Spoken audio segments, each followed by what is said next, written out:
Segala kemuliaan hanya bagi Tuhan yang berada di atas takhta sana, yang sedang turut serta dengan kami di tengah-tengah kami hari ini di malam Natal yang indah ini. Ya Tuhan, kiranya Engkau berkati malam Natal ini, supaya kami dapat mengerti setiap pesan-pesan yang Kau sampaikan melalui hamba-Mu ini. Urapi hamba-Mu ini ketika menyampaikan, supaya sesuai isi hati-Mu dan sesuai yang Kau ingin sampaikan hari ini. Biarlah kehendak-Mu yang terjadi atas kami, malam Natal ini terjadi perubahan dalam hidup kami, sebab Engkau hidup di dalam diri kami. Terima kasih Tuhan, terima kasih. Berkati firman-Mu ini di dalam nama Tuhan Yesus. Semua servant of God yang dikasih Tuhan sama-sama katakan amin. Puji Tuhan. Berikan tepuk tangan yang meriah buat Tuhan kita yang berada di atas tata sana, yang melihat ke bawah ketika kita menyembah Dia.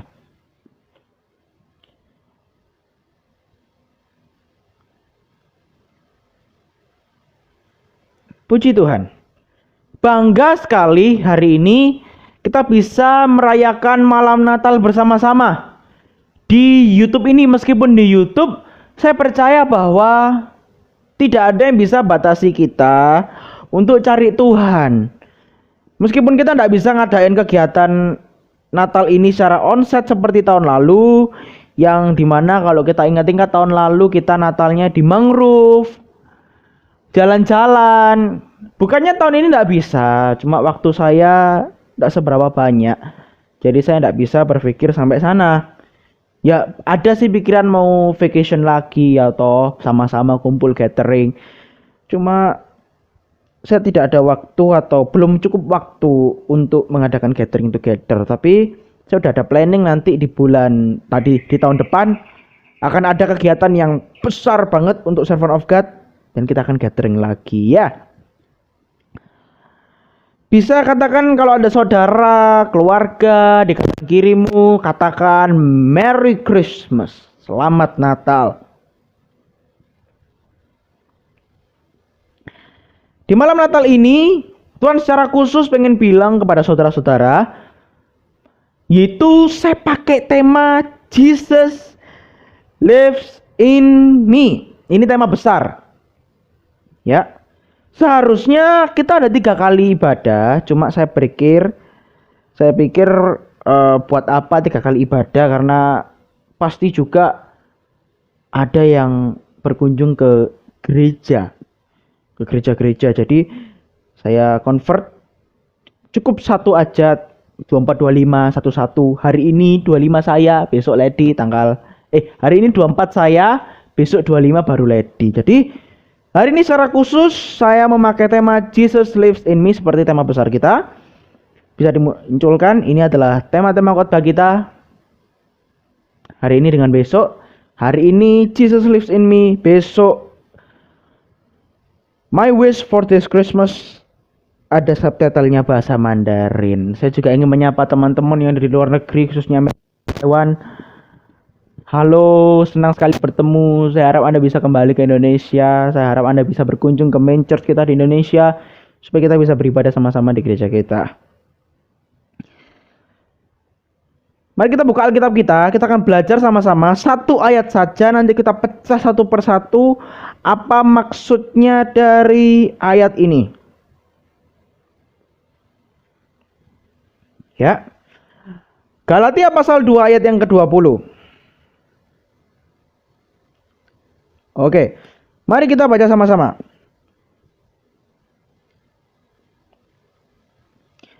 Sorry.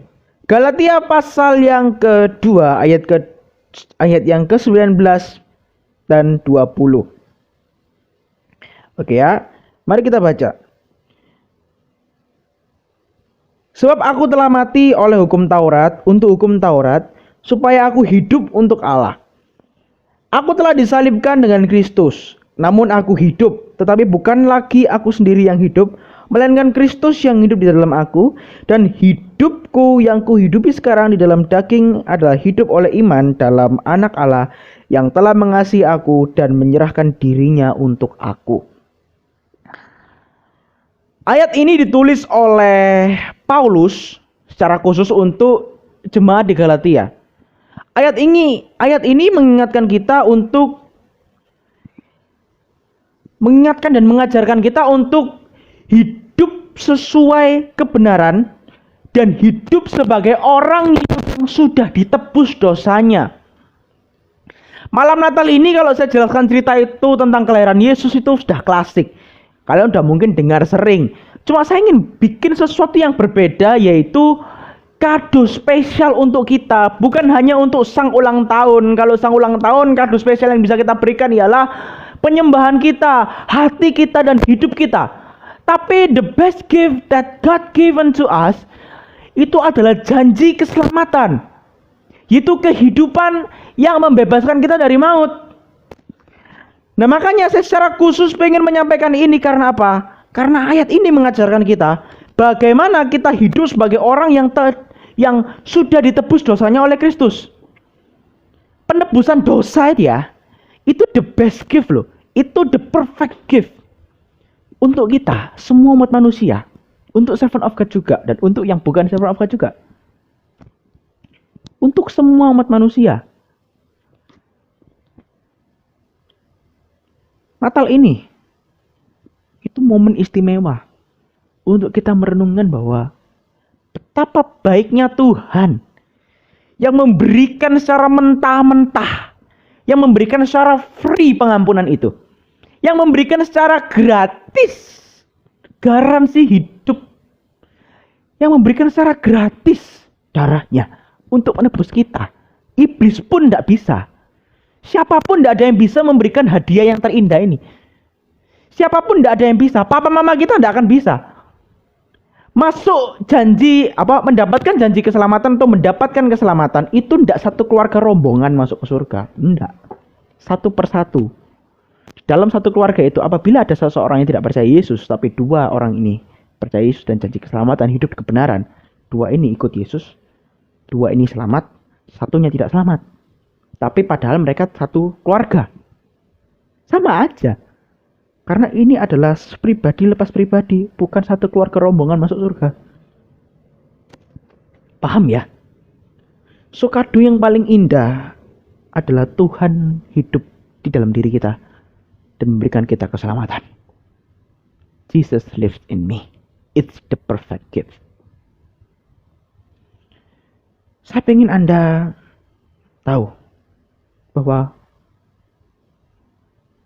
selain Tuhan memberikan kado yang terindah dalam diri kita, kita juga jangan lupa Natal ini berikan kado yang spesial untuk Tuhan. Nanti secara pembacaan firman ini, setelah firman ini, saya akan ajak Anda untuk memberikan kado kepada Tuhan melalui lagu dan penyembahan kita, melalui pujian kita kepada Tuhan. Karena di balik penyembahan Tuhan bersukacita di atas surga. Maukah Anda memberikan kado yang spesial untuk Tuhan Yesus? Saya yakin Anda mau. Tidak mungkin hanya saya saja. Kalau saya itu kepengen setiap hari itu memberikan penyembahan, memberikan kado untuk Tuhan Yesus. Natal itu bukan hanya dirayakan setiap tanggal 24-25, tapi setiap hari harus ada Natal. Karena Natal itu memiliki arti yang khusus. Nanti akan saya jelaskan. Kita fokus ke sini dulu, baru merambat kemana-mana. Mari kita pecah ayatnya. Kita akan jelaskan satu persatu. Ayat ini maksudnya apa, supaya kita juga bisa tahu ayat ini relevan dalam kehidupan kita sehari-hari, dan kita bisa aplikasikan ayat-ayat ini ke dalam hidup kita. Dua ayat ini kita baca dari 19 yang B, yang aku telah disalibkan dengan Kristus ya. Siap-siap, sama-sama kita baca. 1, 2, 3. Aku telah disalibkan dengan Kristus. 20. Namun aku hidup, tetapi bukan lagi aku sendiri yang hidup, melainkan Kristus yang hidup di dalam aku. Dan hidupku yang kuhidupi sekarang di dalam daging adalah hidup oleh iman dalam Anak Allah yang telah mengasihi aku untuk menyerahkan dirinya. Yang telah mengasihi aku dan menyerahkan dirinya untuk aku. Kita baca sekali lagi 19b. Aku telah disalibkan dengan Kristus. Stop di sana. Jangan ambigu atau jangan asal tangkap dengan kata aku telah disalibkan dengan Kristus. Kata aku disalibkan dengan Kristus ini artinya melalui iman kita, Melalui iman, kita turut mati bersama Kristus di kayu salib. Dosa-dosa kita telah dipakukan di sana. Artinya, hidup kita yang lama sudah selesai di salib Yesus. Dengan darahnya yang kudus, membebaskan kita dari dosa, membebaskan kita dari kutuk, membebaskan kita dari maut. Itu the perfect gift. Jadi kata aku telah disalibkan dengan Kristus, itu artinya kehidupanku yang lama sudah turut serta dipakukan di sana. Sudah turut serta dipakukan bersama Yesus. Ayat ini menunjukkan bahwa identitas baru kita sebagai orang-orang yang percaya. Kalau kita lihat sang penulis ini, kreatornya Paulus. Siapa sih yang tidak kenal Paulus? Bapak gereja. Oh bukan. Paulus siapa? Revivalist. Saya lebih senang sebutnya Paulus Revivalist. Siapa sih yang tidak kenal Paulus? Paulus masa lalu, yaitu Saulus. Hidupnya di luar jauh dari kata keselamatan. Hidupnya seorang Saulus itu, kalau bisa orang bilang, tidak mungkin dia berubah menjadi seorang yang taat akan Tuhan. Karena kalau kita lihat track recordnya Paulus, saat dia menjadi Saulus, orang Kristen berapa mati karena di tangannya. Dia bantai orang Kristen, pembantai orang Kristen. Jadi itu jauh dari kata keselamatan ada dalam dirinya. Jauh dari kata Tuhan ada di dalam dirinya. Jauh dari kata itu. Bahkan orang bilang pun impossible kalau dia diselamatkan. Tapi dari cerita ini, dari ayat ini kita bisa melihat aku telah disalibkan dengan Kristus. Kehidupannya yang buruk rupa, yang buruk itu, yang gak mungkin bisa diampuni itu, berbalik 360. Tidak 180 tapi 360. Langsung ceklik 360. Yang dulunya hidup membunuh orang Kristen, sekarang menjadi penjala orang Kristen. Yang dulunya menghabiskan populasi orang Kristen, dia menambah populasi orang Kristen. Tidak ada yang bisa sangka dan tidak ada yang bisa tahu kapan Tuhan akan tangkap kita. Maka dengan itu, kalau Tuhan sudah ampuni dosamu, Tuhan tidak mau ungkit-ungkit lagi, selesai di sana ya selesai. Dari ayat ini kita bisa melihat bahwa sebagai umat yang sudah ditebus, Tuhan pengen kita untuk meninggalkan kehidupan kita yang lama. Sebab semuanya it's end here. Selesai di sana, di penyaliban, di salib Kristus, semuanya selesai di sana. Tirai bait suci pun terbelah. Dan dosa-dosa kita pun sudah selesai semua di sana. Dosa keturunan Adam dan Hawa selesai semua di kayu salib.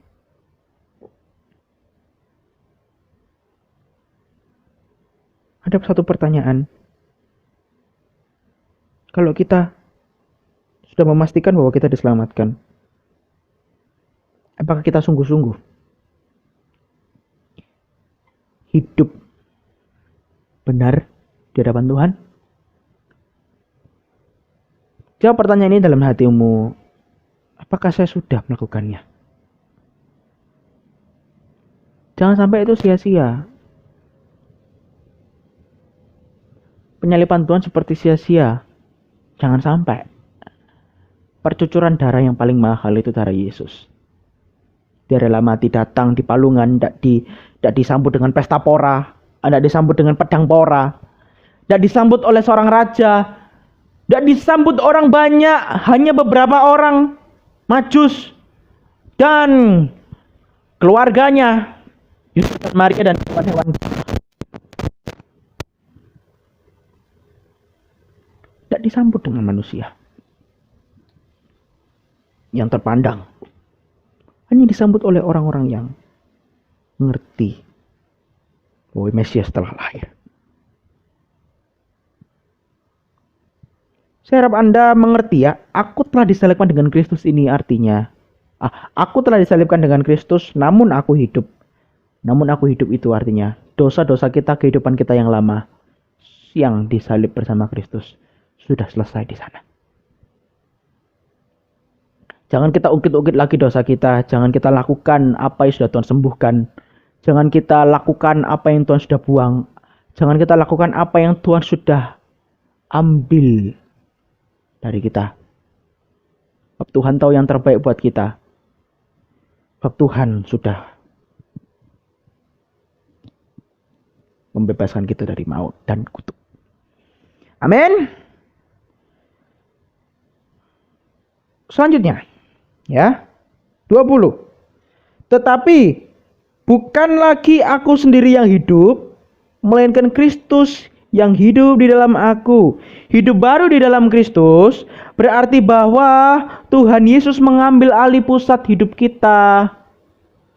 Izinkanlah Tuhan ambil kendali hidup kita, supaya kita tidak hidup dalam gocekan iblis. Iblis itu ya pandai kalau buat Anda jatuh, tambah semakin jatuh. Anda udah mau bangkit, tapi karena Anda ditipu oleh iblis, karena dosa itu lebih enak daripada pengampunan, daripada keselamatan orang benar. Kan kalau pikirannya orang serakah kan dosa lebih enak. Surga nanti dulu, yang penting saya diberi melakukan dosa. Kalau Anda udah bangkit tapi jatuh lagi karena Anda ditipu oleh iblis, kan yang rugi Anda.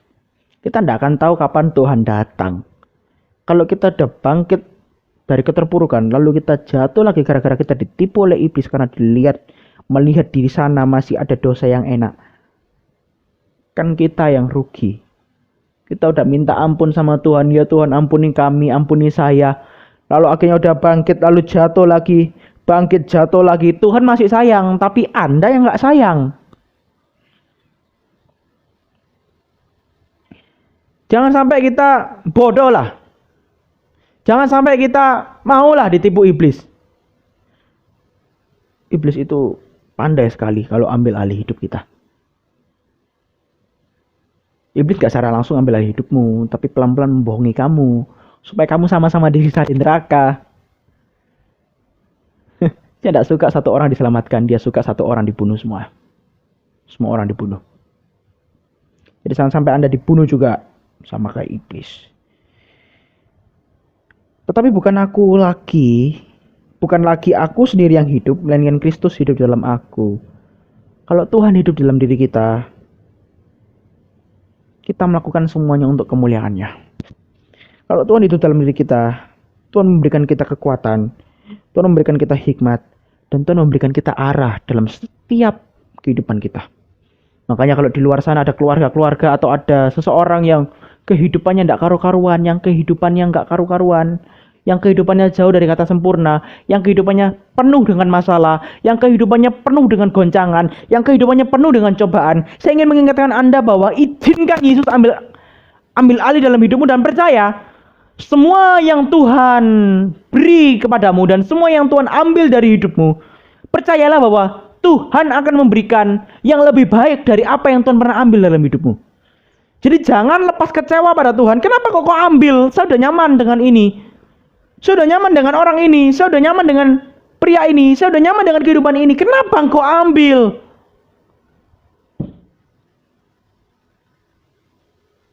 Kau sangat jahat sekali. Tuhan gak jahat.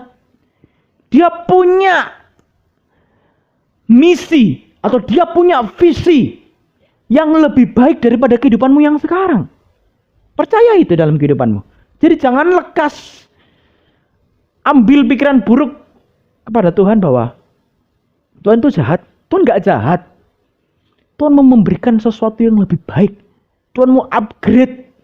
Tuhan mau beri sesuatu yang lebih baik daripada apa yang kau punya dulu yang Tuhan ambil. Jadi izinkanlah Tuhan datang dalam hidupmu. Tuhan tidak akan jadi pemberontak atas hidupmu. Malah Tuhan akan bangun besar-besaran hidupmu. Tuhan akan gunakan hidupmu dengan sangat baik dan dengan sangat luar biasa. Dan Tuhan memberikan kita arah. Tuhan memberikan kita arah untuk kembali bangkit dari keterpurukan. Jadi jangan takut lah ya kalau Tuhan ambil alih atas hidupmu. Tuhan tidak akan acak-acak hidupmu, tapi Tuhan akan renovasi besar-besaran hidupmu. Hidupmu ini bukan hanya untuk dunia, tapi hidupmu juga untuk Tuhan. Dan semuanya untuk Tuhan. Maka dari itu carilah dahulu kerajaan Allah dan kebenarannya, maka semuanya akan ditambahkan kepadamu. Everything will be added to you. Semuanya akan ditambahkan dalam hidupmu asalkan kau yakin Tuhan memberi dan Tuhan mengambil. Dan Tuhan mengambil, Tuhan mengupgrade-nya lagi. Amin. Natal ini secara spesial khusus Tuhan berbicara dalam hidup saya. Hidupmu bukan yang lama lagi, melainkan Kristus yang hidup dalam aku. Amin. Puji Tuhan. Natal ini momen untuk kita membuka hati. Agar kita tahu bahwa Yesus benar-benar tinggal dalam hidup kita dan memimpin kita. Percayalah bahwa di Natal yang spesial ini, kita harus merenungkan dan memikirkan dan membuka hati kita. Apakah benar-benar Yesus tinggal dalam diri kita? Kalau belum, buka hatimu supaya Yesus masuk ke sana untuk kehidupanmu. Yang terakhir, ayo sama-sama. Mana tadi? Oh ya. Dan hidupku yang kuhidupi sekarang di dalam daging adalah hidup oleh iman dalam Anak Allah yang telah mengasihi aku dan menyerahkan dirinya untuk aku. Hidup oleh iman, di sana dikatakan hidup oleh iman. Katakan sama-sama, hidup oleh iman. Ya, hidup oleh iman di sana itu artinya mengandalkan kasih karunia setiap hari. Besar kasih karunia yang Engkau tunjukkan Yesus, sungguh ku bersyukur. Tinggi melebihi langit, Kau angkat diriku dekat ke tahta kasih karuniamu. Kalau kita hidup oleh kasih karunia dan kita andalkan kasih karunia Allah setiap hari, itu hidup itu serasa damai gitu loh. Hidup itu serasa tenang gitu loh. Hidup itu serasa tidak ada bencana atau tidak goncangan gitu loh. Kayak hati ini kok bisa se-feel happy itu ya. Meskipun masalah banyak, tapi kalau kita hidup oleh kasih Kristus itu kayak wah, feel so happy banget. Kayak tenang gitu.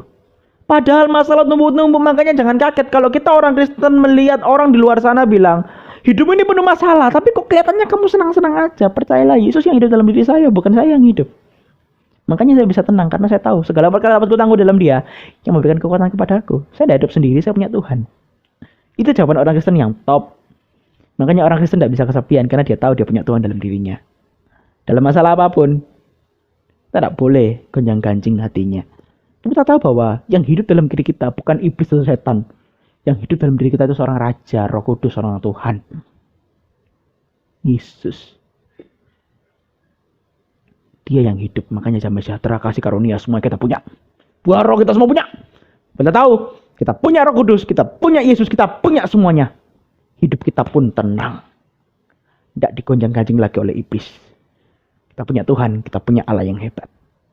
Paulus itu mengajarkan kita bahwa hidup ini bukan berdasarkan usaha kita, tetapi karena kasih Kristus yang rela menyerahkan dirinya untuk menyelamatkan kita. Kasih karunia itu dimulai dari Yesus mati, dimulai dari Yesus lahir sampai akhirnya mati di kayu salib untuk mengorbankan dirinya untuk Anda dengan saya. Dan mengorbankan dirinya untuk Anda dengan saya. Karena begitu besar kasih Allah akan dunia ini, sehingga Ia mengaruniakan anaknya tunggal, supaya setiap yang percaya kepadanya tidak binasa, melainkan memperoleh hidup yang kekal. Yohanes 3:16. Itu ayat yang sangat membangkitkan energi saya. Dan saya membaca itu seperti hati saya terenyuh sekali. Seperti sedih. Tuhan mau datang ke dunia ini. Diludahi, dihina, dicaci maki. Untuk kita semua. He's so good to you, he's so good to me. Dia terlalu baik Tuhan. Dan saya bilang saya tidak layak sebenarnya berada di tempat ini. Saya tidak layak berdiri di tempat ini. Saya tidak layak di tempat ini. Tapi Tuhan yang melayakkan saya. Bukan aku yang memilih engkau. Tapi engkau yang memilih aku. Bukan engkau yang memilih aku. Tapi aku yang memilih engkau. Itu kata-kata yang sangat membangun sekali. Pengorbanannya mati dan kayu salib itu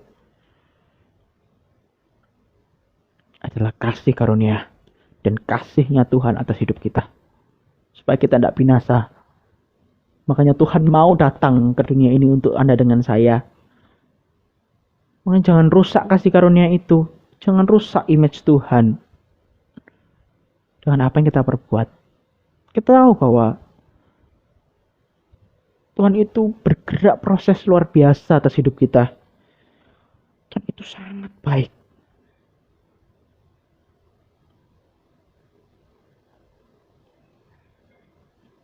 Makanya, cintai Tuhan dengan apa yang kita punya. Cintai kepadanya. Berikan kado yang terindah kepada Tuhan dengan apa yang kita bisa berikan kepada Tuhan. Kalau kita bisa berikan Tuhan penyembahan dan pujian, berikan itu. Tidak ada lagi yang kita bisa berikan. Berikan hidupmu kepada Tuhan. Carilah dahulu kerajaan Allah dan kebenarannya, maka semuanya akan ditambahkan kepadamu. Akan ada the perfect gift yang Tuhan akan berikan lagi atas hidupmu. Amin. Saya punya 3 poin utama yang akan Anda bawa pulang. Yang pertama adalah kita disalibkan dengan Kristus dan meninggalkan kehidupan lama yang penuh dosa. Kita tahu bahwa dosa kita, kehidupan kita yang lama sudah selesai. It's end here. Semua sudah selesai di penyaliban Yesus. Semua sudah selesai di takhta Kristus. Semua sudah selesai di sana. Tuhan tidak mau mengingat-ingat dosa kita lagi. Segala sesuatu yang Tuhan udah bebaskan. Segala sesuatu yang Tuhan udah hapus. Berarti selesai. Yang kedua, Yesus hidup di dalam diri kita. Dan menjadi pusat dan memimpin kehidupan kita. Izinkan Tuhan ambil kendali atas hidupmu. Supaya Anda tidak jatuh lagi dalam dosa. Maka Anda punya alarm kehidupan, yaitu Roh Kudus. Yang akan senantiasa menghibur Anda saat Anda sedih. Saat Anda dalam keterpurukan, Roh Kudus akan selalu di sana untuk memberikan Anda jalan keluar. Dalam setiap masalah Anda. Yang ketiga, hidup kita sekarang adalah hidup oleh iman bersandar pada kasih dan pengorbanan Kristus. Kita harus selalu ingat bahwa Yesus mati untuk Anda dengan saya dan Yesus lahir untuk Anda dengan saya. Natal ini membuktikan bahwa Yesus benar-benar Tuhan dan manusia. Yesus benar-benar Allah dan Yesus benar-benar juru selamat kita. 100% Allah dan 100% manusia yang akan menunjukkan kita untuk jalan ke kebenaran. Mari kita berdoa. Tuhan Yesus, terima kasih atas berkat-Mu, atas karunia-Mu, atas segala yang Kau telah berikan kepada diriku. Sehingga hari ini aku tidak takut lagi untuk berjalan, sebab aku tahu aku punya Tuhan yang luar biasa. Aku tidak takut lagi sekalipun musuh di kanan kiriku tidak menjatuhkan aku.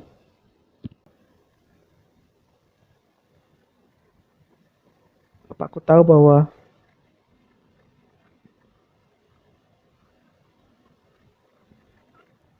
oleh kuasa darah-Mu Kau selamatkan hidupku. Natal ini aku ingin memberikan sesuatu yang terbaik, yaitu pujian Tuhan. Biarlah setiap pujian yang kuutarakan di hadapan-Mu. Mari saudara-saudara, letakkan tanganmu di dada sambil kita memuji Tuhan. Katakan ini, Tuhan sungguh baik dalam diriku, hingga saat baik padaku. Kita nyanyikan lagu ini sama-sama dengan iman dan percaya kita kepada Tuhan, sebab Tuhan telah menyelamatkan kita.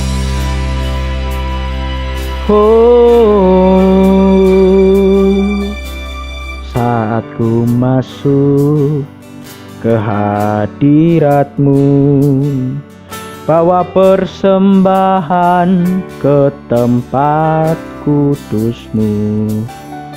Pujian ku naikkan, sembah ku berikan bagi-Mu Allah yang mulia. Kau layakkanku, Kau layakkanku menghampirimu, melihat tahta kemuliaan-Mu Tuhan. Pujian ku naikkan, sembahku berikan bagimu Allah yang mulia. Oleh kuasa darah-Mu Kau telah tebus dosaku. Kekudusan-Mu melingkupiku. Kasih-Mu mengalir memulihkan hidupku. Sungguh besar anugerah-Mu, Kau selamatkan hidupku. Ku menjadi ciptaan yang baru oleh kuasa darah-Mu.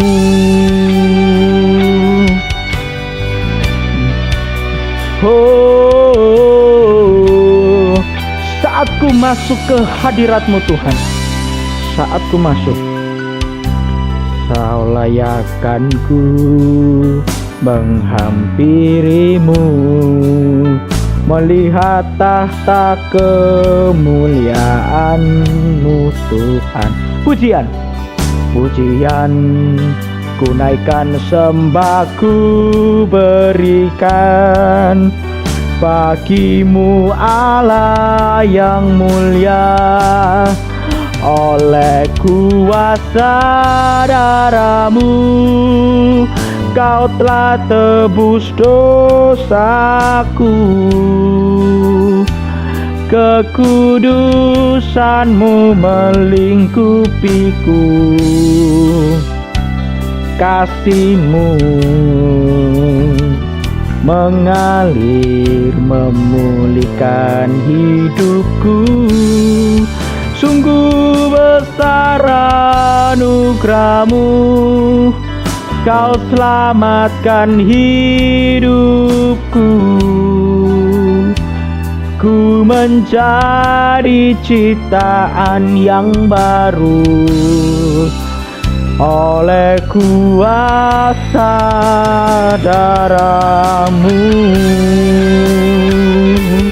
Oh, haleluya. Oh,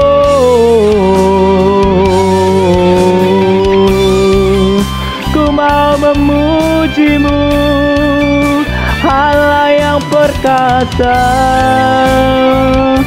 Oleh kuasa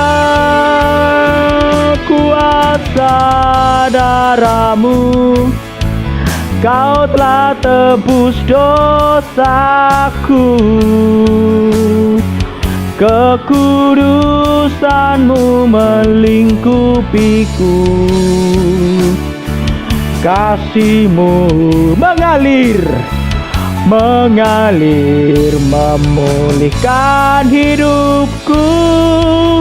Sungguh besar anugerah-Mu, Kau selamatkan hidupku. Ku menjadi ciptaan yang baru oleh kuasa darah-Mu. Oleh kuasa darah-Mu, oleh kuasa darah-Mu.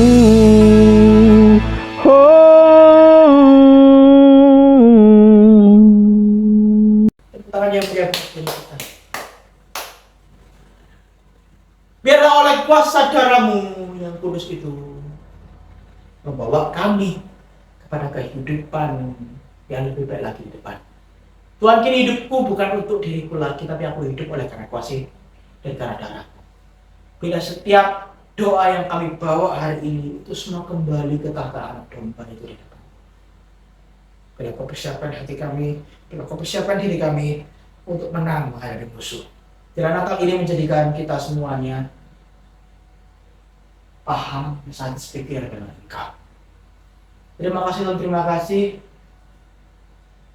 Musuh berdoa untuk seluruh teman-teman kami yang bisa merayakan Natal di luar negeri, yang tidak bisa merayakan Natal di Indonesia. Kau jaga mereka, kau lindungi mereka dimanapun mereka berada. Kiranya Roh Kudus-Mu turun atas mereka, supaya mereka dapat hidup sesuai ajaran firman-Mu. Kita akan menerima doa berkat. Mari saudaraku angkat kedua tanganmu sebagai tanda engkau hanya berharap dan bergantung pada Tuhan. Dan sekarang terimalah. Tuhan memberkati engkau dan melindungi engkau. Tuhan menyinari engkau dengan wajahnya dan memberi engkau kasih karunia. Tuhan menghadapkan wajahnya kepadamu dan memberi engkau damai.